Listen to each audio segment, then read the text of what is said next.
Okay, so what is a horse? That's an animal, true, but what do you do with a horse? You can love on it, and you can take care of it. Can you teach it to read?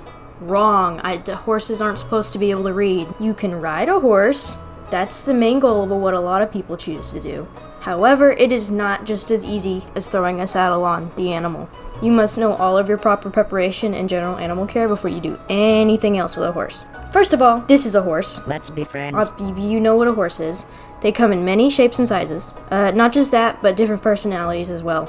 Different horses have different vices that others don't, but there are some good ground rules that you can apply to all horses. So horses have a limited range of view, as you can see in this helpful chart. Horses are much easier to startle in these blind spots, so standing behind a horse is not recommended, period.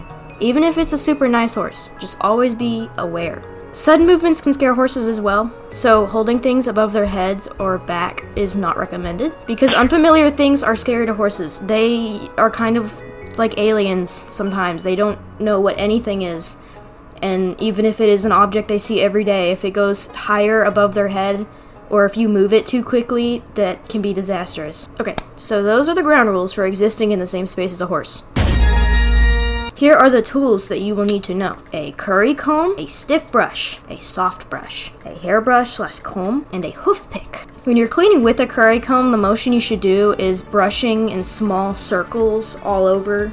The point of the curry comb is to kick up any of the dirt under the hair or just generally on it so you can sweep it off by other different brushes. The next brush you should use is a stiff brush. It's very similar to a soft brush, but again, you can just feel it, and if it feels more like a broom, then that's a stiff brush. You use this to brush any of the dirt you just kicked off in little quick flicks. You go flick, flick, flick. It's good to start grooming your horse from the head down the body so you can flick all the dirt off and you don't keep flicking it onto places you just cleaned. After you get the general dust off, it's time to polish your horse, basically. So what you do is you get your soft brush and you gently brush all of your horse's hair in the same direction as the hair flows.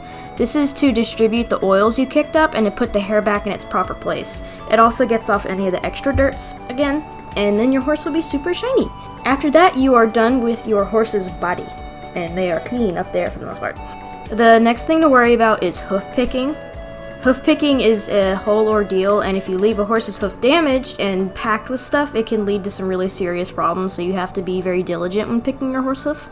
A horse's hoof with no attachments look like this. You need to scrape here on the V part, which is called the frog, and the outside edges.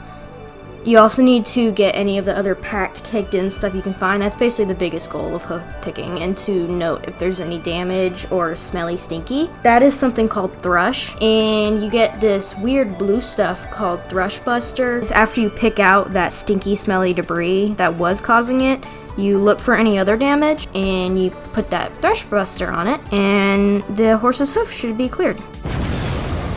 If you intend to ride your horse after taking care of it and cleaning it, obviously the next step would be to put a saddle on its back. But I feel like before you can consciously put a saddle on a horse's back, you need to know all the anatomy of it and which parts need to go where. But I can't get into that with the time I have, so I'm just going to show my riding now.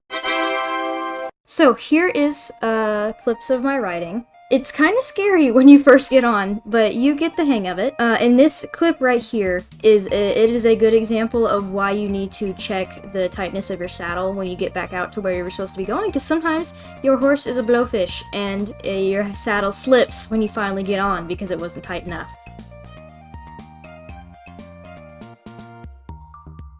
But I got on at some point, as you can see right here. So when you are in a saddle, what you need to do is make sure you keep your body standing tall, stand up from your hips up, head up, because your horse looks where you are going, and you kind of think more forward that way. Reins in your hand, never let them go past the horn, and keep your legs generally out, unless, as you saw right there, I kick into the horse to make them move. Your horse moves from signals in your body, like squeezing or making different sounds with your mouth, things like that. Some horses react differently to different things and at different frequencies.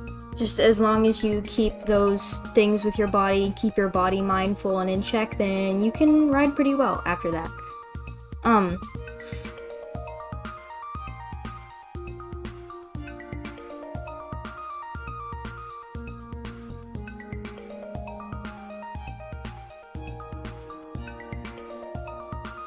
we focused, oh, there goes a cat.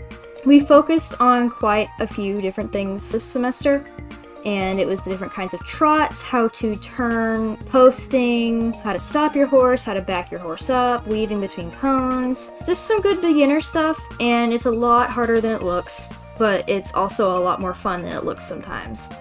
Especially these walking clips, they are very, very slow.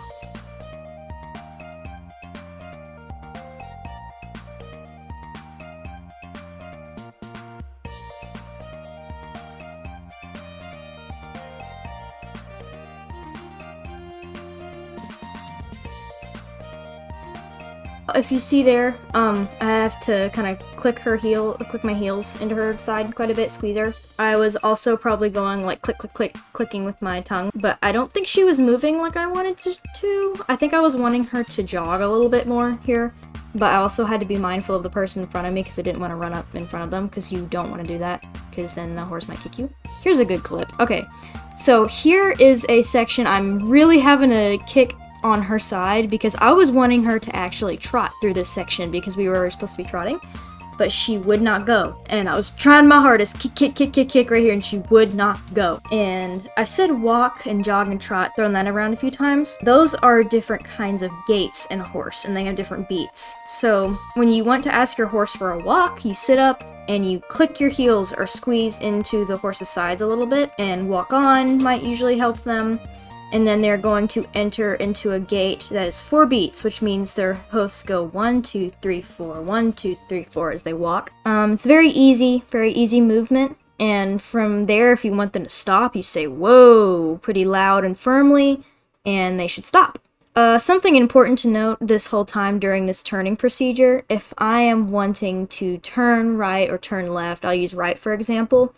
What I do is I shorten my reins in my right hand and feed it into my left hand, and then feed my hand down towards the head of the horse. On that side I want to turn, pull a little bit, and then on the opposite side of the horse I push my left leg into its body to turn. It's kind of like inverted driving. Like if you want to go right, you press your foot into the left. If you want to go left, you push your foot into the right.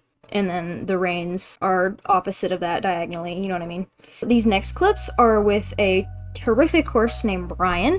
Brian is very trigger happy, saddle happy, and I had to be super careful with my signals I was giving him because I figured out on this day that I think I was giving him the wrong signals or too many of them. I started to go way too fast there because I was giving him too much, and I also wasn't keeping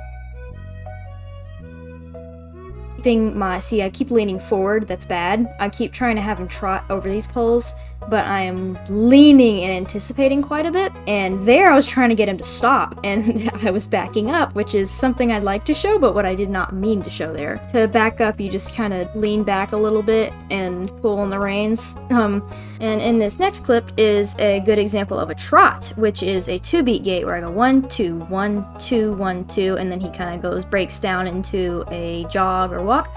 And then he goes right over these poles perfectly fine. And it was all smooth sailing from there. I'm really excited to get into faster gaits in future classes, but the walk and trot is kind of all we got into, and any kind of breakdowns in between that, maybe a little bit of an extended trot. Here's a good example of something. Posting. Posting is kind of when you're sitting up and down in the saddle, and it makes this trotting movement a lot smoother, because if you notice I'm bouncing quite a bit, and I'm not doing it very good there. I kind of look like I'm bumping and doing something with my hips. That's posting, and it's supposed to make riding a lot smoother, but I was kind of doing it weird, and I'm still learning. And like everything about this riding in general is that I'm still learning it, and I'm very happy with what I did learn this year.